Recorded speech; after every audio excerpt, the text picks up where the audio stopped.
On July 20th, 1944, a bomb exploded inside Hitler's Wolf's Lair headquarters. 4 men died. The ceiling came down. Windows shattered across the room. Adolf Hitler walked out. The men behind the bomb had expected one outcome: Hitler dead, the war over. Most of them were willing to die for that outcome. Many did. But one man survived. And survival, it turned out, was the harder fate. This is the story of Karl Heinrich von Stülpnagel, the German general who acted more boldly than almost anyone else in the entire conspiracy, who came agonizingly close to pulling it off, and who spent his final 38 days blind, on trial, and waiting for the end he had tried to choose for himself. Part 1. The plot in brief. By the summer of 1944, the war was visibly lost. Normandy had fallen to the Allies. The Eastern Front was crumbling. German cities were burning. And inside the Wehrmacht's senior ranks, a small, dangerous network of officers had quietly accepted what Hitler refused to admit: that the only way to stop Germany's total destruction was to remove him. The plan was called Operation Valkyrie. Colonel Klaus von Stauffenberg would plant a bomb at Hitler's daily briefing, then fly back to Berlin, where co-conspirators would seize the government in the chaos that followed. But one of the operation's most critical players wasn't in Berlin at all. He was in Paris. Karl Heinrich von Stülpnagel, military governor of France, had his own role. And the moment he received word that the bomb had detonated, he moved without hesitation.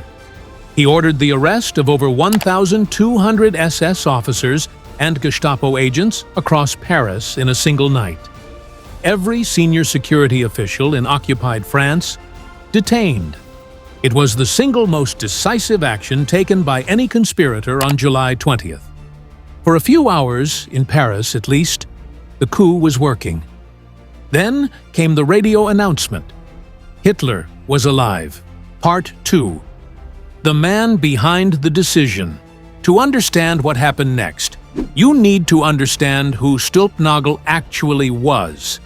He was not a liberal or a Democrat.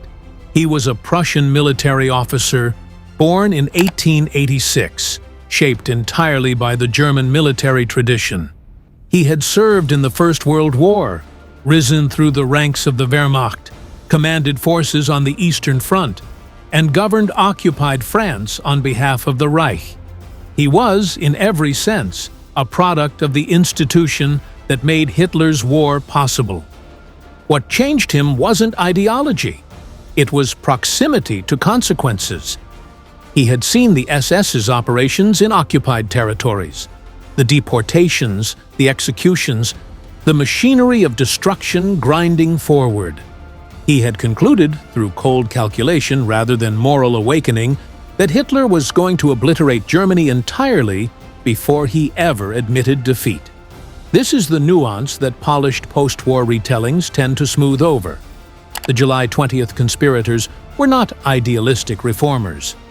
Most of them acted when it became strategically undeniable that Germany was losing, not when the atrocities began.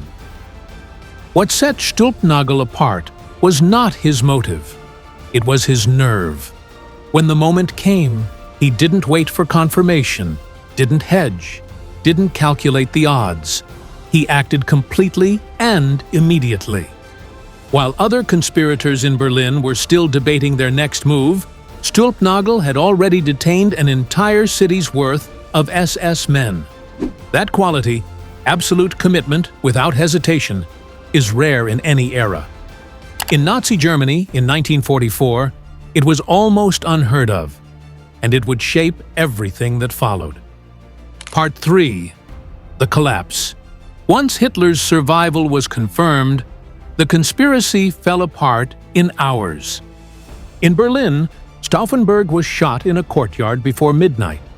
The SS fanned out across the city, working from lists of names, arresting anyone connected to the network. The Gestapo moved with a speed that suggested they had been preparing for exactly this possibility. In Paris, Stülpnagel understood immediately what the broadcast meant for him. He ordered the arrested SS men released. He stepped back. He tried to create distance, but his name was already in the files, and within 24 hours he received orders to report to Berlin. He knew precisely what those orders meant. Not a debriefing, not a hearing, a process, interrogation, show trial, execution. The fate awaiting conspirators in Nazi Germany was designed to be humiliating and slow, ending at Plötzensee prison with a piano wire. So somewhere on the road north, near Verdun, the old First World War battlefield, a place already soaked in the blood of a previous generation of German soldiers, Stülpnagel told his driver to stop. He walked to the edge of a canal, and he shot himself in the head. Part 4. Survival. The bullet didn't kill him, it blinded him. He was pulled from the water, stabilized, and transported to a military hospital. The Reich's medical system kept him alive, not out of mercy, but because the Gestapo needed him conscious. They needed names. As Stülpnagel drifted in and out of consciousness, he reportedly called out a name, a single word, heard by the wrong people. Rommel. Field Marshal Erwin Rommel, the Desert Fox, the most admired German commander of the entire war, a national icon. That one word, spoken in delirium, was overheard and reported directly to the SAS. Rommel was already under a quiet cloud of suspicion. Now there was something more concrete. In October 1944, 2 SS generals arrived at his home. They gave him a choice: a public trial before the People's Court, or private poison, with a state funeral, full honors, and his family left untouched. He took the poison. Germany was told he died of complications from an earlier combat wound. The lie held for months. Stülpnagel, meanwhile, was brought before Roland Freisler's People's Court, the tribunal that had no interest in defense or due process. He could not see his accusers. He had to be supported just to stand. The verdict had been decided before he entered the room. He was convicted of treason and hanged on August 30th, 1944. Part 5. What history did with them? Stülpnagel never saw the post-war world, but the story didn't stop with him. After 1945, West Germany built a deliberate national narrative around July 20th. Streets were renamed. Memorials were erected. The conspirators became symbols of an internal German resistance, proof that moral opposition had existed within the Wehrmacht, that not every German officer had simply complied. It was a story the country genuinely needed, and it wasn't completely false. But it left things out. These men were not anti-war campaigners. They had served Hitler loyally for years, advancing his conquests and building careers inside his regime. Many turned against him not when the atrocities started, but when the military situation made defeat inevitable. Their resistance was real, but it arrived late, and the reasons were tangled. None of that cancels what Stülpnagel did on the night of July 20th. The courage it required was real. The price he paid was total.